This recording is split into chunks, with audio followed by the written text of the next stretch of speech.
साल के बजट में कृषि क्षेत्र पर खासा फोकस रहने वाला है। ऐसे में बाकी सेक्टर्स की तरह ही दलहन सेक्टर को भी आने वाले बजट से काफी उम्मीदें हैं।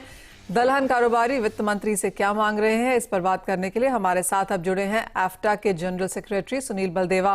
सुनील जी नमस्कार। सबसे पहले तो दालों के भावों पे बात कर लेते हैं, क्योंकि काफी उठापटक यहाँ पर चने में देखने को मिली है।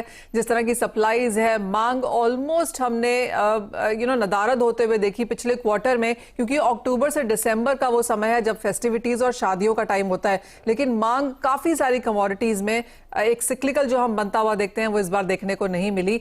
तो एज ऑफ नाउ कैसे मांग का रुझान है और कैसे भाव देखते हैं आप? 15 नवंबर से 15 जनवरी के बीच में दालों की डिमांड हमेशा कम रहती है मनीषा जी, क्योंकि सब्जियां, हरी सब्जियां काफी सस्ती होती है और काफी मात्रा में अवेलेबिलिटी होती है। तो देश की जनता की इकोनॉमी पे विश्वास करती है, तो मुझे लगता है कि सब्जियां ज्यादा खाई जाती है उसमें, और दाल की डिमांड हर साल ही कम रहती है। लेकिन 15 जनवरी के बाद जो सब्जियों की उपलब्धता कम होने लगती है, जो डिमांड बढ़ने लगती है इसकी, और उसके बाद डिमांड जो है दोबारा चालू होने लगती है। तो मुझे लगता है कि एक गैप जो आएगा नई फसल से और इस डिमांड में, वो गैप को फिल करना मुश्किल होएगा। तो दालों में मुझे एक 15 जनवरी के बाद 15 मई तक मुझे हमेशा एक अच्छी तेजी दिखाई देती है, और मुझे इस साल भी तेजी दिखाई दे रही है, विशेषकर चना और मसूर में, क्योंकि नई फसल और पुरानी क्योंकि माल काफी कम उपलब्ध है अभी हाल फिलहाल, केवल नाफेड के पास ही उपलब्ध है। तो मुझे ये लगता है कि एक अच्छी तेजी चने में 200-250 रुपए की हम 15 फरवरी मंथ तक देख सकते हैं। चले, इंडस्ट्री की तो ये राय है। सुनील जी हमारे साथ बने रहिए, लेकिन वंदना आपकी भी राय जानना चाहेंगे, क्योंकि हम यहाँ पर भावों की बात कर रहे हैं। आपको क्या लगता है चार्ट्स पर फंडामेंटल्स के लिहाज से near term, slightly longer term चना कैसा रह सकता है? यहाँ पे चना में अगर देखा जाए तो मुझे लग रहा है कि यहाँ पे थोड़ा सा रिबाउंड ये कमोडिटी ले रही है। हालांकि प्रेशर है प्राइसेस पे, लेकिन यहाँ पे लग रहा है कि थोड़ा सा rebound for the timing technical कह ले, यहाँ पे ये कमोडिटी ले रही है। और मेरे ख्याल से यहाँ पे ऊपर की तरफ 4650 से 4700 तक के प्राइसेस हम आते हुए देख सकते हैं। तो लोअर लेवल बाइंग जो है यहाँ पे है, लेकिन अपसाइड जो है थोड़ा सा यहाँ पे केप्ड रहेगा 4750 4800 के करीब। तो फिलहाल बाइंग में ही बने रहना चाहिए। खरीदारी करके आप यहां पर जारी रह सकते हैं। ऑफ कोर्स कुछ उठापटक देखने को मिल पाएगी, लेकिन जैसे बात की जा रही है कि 15 जनवरी के बाद यहां पर मांग बेहतर हो जाती है दालों की, तो उसका इंपैक्ट हम यहां पर आता हुआ देखेंगे। लेकिन अब फुल फोकस लेके जाते हैं यहां पर बजट की तरफ, क्योंकि प्रधानमंत्री ने भी और वित्त मंत्री ने भी यहां पर पिछली बार दालों की बात की थी, और उसका आपने फायदा भी आते हुए देखा। पिछले बजट में ऑफकोर्स यहां पर खाने के तेलों की बात भी की गई थी। एग्रीकल्चर पर फोकस हमने पिछले साल और इस साल बरकरार भी रहते हुए देखा है। सुनील जी, स्पेशली अगर दलहन की यहाँ पर बात की जाए तो पहले तो क्या कंसर्न्स हैं यहाँ पर?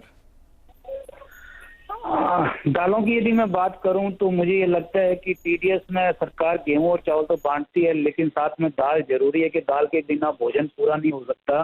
तो मुझे ये लगता है कि दाल के जो है पीडीएस में बांटने के लिए प्रोविजन इस बजट में करना चाहिए सरकार को, क्योंकि हमने देखा है कि पीएमकेजीवाई में जब गरीबों दालें बांटी गई तो गरीबों को न्यूट्रिशियस वैल्यू और काफी हद तक कोरोना से लड़ने के लिए भी उनको एक धान की उपलब्धि हुई। तो मुझे ये लगता है कि इसकी एक सबसे ज्यादा जरूरी है। दूसरी मुझे ये लगता है कि जो कानून बनाया गया है ताकि इंफ्रास्ट्रक्चर का ज्यादा प्राइवेट इन्वेस्टमेंट हो कृषि क्षेत्र में, तो लेकिन इससे सबसे ज्यादा जरूरी हमें ये है कि एग्रीकल्चर लैंड पे बैंक जो है वो लोन दें। अभी बैंक एग्रीकल्चर जमीन पे लोन नहीं देती है, तो इसके लिए भी सरकार को एक अलग से प्रोविजन बनाना पड़ेगा और बैंकों को इंश्योर करना पड़ेगा, ताकि एग्रीकल्चर सेक्टर में प्राइवेट इन्वेस्टमेंट आए और बैंक को लोन रहे, ताकि किसानों के पास जाके ट्रेडर जो हैं वहाँ पे मंडियाँ खोल सके, वहाँ पे फैसिलिटी लगा सके।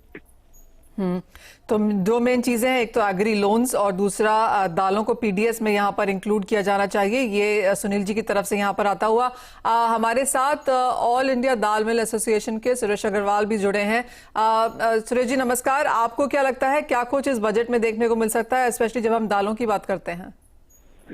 नहीं, भारत सरकार ने जिस प्रकार ये जो अभी पहले सप्लीमेंट्री घोषणाएं की है उद्योग के हित में, उसी प्रकार सरकार को कृषि आधारित उद्योग, क्योंकि हम तो कृषि आधारित उद्योग जो देश में है वो सबसे बड़ी इंडस्ट्री है, हम पूरे विश्व में सबसे अधिक अनाज पैदा करने वाला मुल्क है। तो कृषि आधारित उद्योगों को बढ़ावा देने की नीति बनाना चाहिए ताकि गांव-गांव में नए-नए इंडस्ट्रीज खुले, दाल मिलें खुले, आयल मिलें खुले, गेहूं के फ्लोर मिल प्लांट खुले, जिसके कारण रोजगार आसानी से उपलब्ध हो। और इन उद्योग को जमीन पर सतह पर लाने के लिए सरकार को तमाम वो सुविधाएं देना चाहिए जो एक इंडस्ट्रीज को अदर क्षेत्रों में मिलती है, चाहे वो सब्सिडी हो, चाहे वो उनका कैपिटल लोन हो। ये सब सुविधाओं को बजट में देना चाहिए जिससे देश में नए रोजगार पैदा हो। क्योंकि हमने देखा पिछले 5 साल में बेरोजगारी की दरों में धीरे धीरे बढ़ोतरी हुई है। तो रोजगार के अवसर में सबसे महत्वपूर्ण कदम होगा वो कृषि आधारित उद्योग। तो इस दिशा में सरकार को कदम उठाना चाहिए। हमने माननीय प्रधानमंत्री जी को ये पत्र भी भेजा है कि उद्योग को आगे लगाने से उद्योग नहीं, लोगों को रोजगार मिलता है गांव-गांव में, उसको पलायन भी नहीं करना चाहिए। और जब आज पूरे देश में इकोनॉमी में अगर देखें तो सबसे अधिक उत्पादन में कोई अपने सफल रहा है तो वो कृषि आधारित उद्योग, क्योंकि बड़े बड़े उद्योगों में कमी आई है, मगर ये उद्योग जो है वो अपने हिसाब से चावल है, दाल है, गन्ना है, वो निरंतर पैदा कर रहा है। तो इस पर सरकार को ज्यादा ध्यान देने की जरूरत है, तभी जाके आगे देश में इंडस्ट्रीज बढ़ेगी। इंडस्ट्रीज बढ़ती है तो सरकार को फाइनेंस भी प्राप्त होता है, बिजली का बिल प्राप्त होता है, तरह तरह के टैक्सेस प्राप्त होते हैं, इनकम टैक्स प्राप्त होता है, जीएसटी प्राप्त होता है। तो इस उद्योग में बजट में ज्यादा ध्यान देना चाहिए। ऑफ कोर्स यहाँ पर सुरेश जी ने लंबी सी लिस्ट निकाली है कि वेयर हाउसिंग से लेके भाड़ा, agri, trade, industry, infrastructure, employment, subsidy, capital loan, काफी कुछ है जो पूरे सेक्टर को ही चाहिए और दालों को तो यहाँ पर एसेंशियली चाहिए ही। सुनील जी, जैसे आपने कहा कि दालों को यहाँ पर पीडीएस में इंक्लूड किया जाना चाहिए। ऑफ कोर्स जो स्कीम यहाँ पर सरकार ने, जैसे आप बता रहे थे कि वो जो अन्न देने की जो स्कीम थी यहाँ पर पीएमकेजीवाई की, वहां पर ऑफ कोर्स उस चीज का चने को काफी सपोर्ट हमने मिलता हुआ देखा था, लेकिन वो स्कीम बंद होने के बाद स्पेशली यहाँ पर अच्छी खासी मुनाफा वसूली भी चने में देखने को मिली।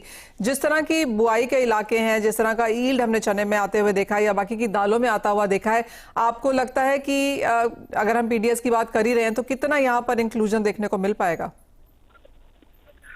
यदि अब पीडीएस में ये देखना होगा सरकार किसको बांटती है और किस रेट पे बांटती है। यदि उसी तर्ज पे लेते हैं कि जो गरीबों के हिसाब से यदि पिछले 8 करोड़ फैमिलियों के हिसाब से लेते हैं तो करीबन 2.25-2.5 लाख टन दालें जो है एक्स्ट्रा हमें चाहिएगी, तो साल भर में 30 लाख टन दालें हमें चाहिएगी। दूसरे यदि हम ईल्ड की जैसे आप बात कर रही तो मुझे लगता है ईल्ड जो है सालों साल इस साल काफी कमी दिखाई दिया है साल में दाल में, जैसे अभी तुअर में दिखाई दी है। अब आगे आने वाले दिनों में अभी चना और मसूर में कैसे होती है ये देखने लायक बात होती है। लेकिन यदि ये सरकार की स्कीम आती है तो सबसे बड़ा फायदा इंडस्ट्री और गरीबों को होगा। इंडस्ट्री को ये कि दालें जो है वो बनेगी, रोजगार मिलेगा। चना भी पीएमकेजीवाई में 14 लाख टन जब दालों प्रोसेस होके बांटा गया था तो उसमें लेबर, ट्रांसपोर्टेशन से लेके और मिलों तक हर जगह रोजगार का सृजन हुआ था, जो हमें बहुत ज्यादा जरूरी है। तो मुझे ये लगता है कि इससे 2 बेनिफिट जरूर हो गए पीडीएस में यदि दालें बांटते हैं तो। भावों की मैं बात इसलिए नहीं करता कि वो डिमांड और सप्लाई पे रहेगी। किसी साल यदि बहुत ज्यादा हम 280 लाख टन दालें उगाते हैं, यदि 30 लाख टन हम गरीबों को बांटते भी हैं तो बहुत ज्यादा उस पर फर्क नहीं पड़ेगा। हाँ, हम एमएसपी किसानों को दिलाने की ओर अग्रसर होंगे। नंबर 2 रोजगार का सृजन होगा। नंबर 3 गरीबों को न्यूट्रिशियस वैल्यू बनेगी। इंडस्ट्री को काम मिलेगा जिससे हर सेक्टर में रोजगार का सृजन होगा। सुनील जी, सुरेश जी, बहुत शुक्रिया हमारे साथ जुड़ने के लिए। और बजट एक्सपेक्टेशंस, दालों को सेक्टर में क्या यहाँ पर फिलहाल जरूरतें हैं, क्या दिक्कतें हैं, उस पर बात भी करने के लिए। तो क्लियरली सबसे बड़ी चीज ये निकल के आ रही है कि दालों को यहाँ पर पीडीएस में इंक्लूड करना चाहिए और उससे यहाँ पर फायदा हो सकता है। ऑफकोर्स जिनके लिए बटेगी उसके लिए भी और ओवरऑल यहाँ पर ट्रेड के लिए भी। और बाकी काफी सारे मैक्रो पॉइंट्स हैं जो दोनों ही हमारे इंडस्ट्री एक्सपर्ट्स ने यहाँ पर फिलहाल उठाए हैं। लेकिन आगे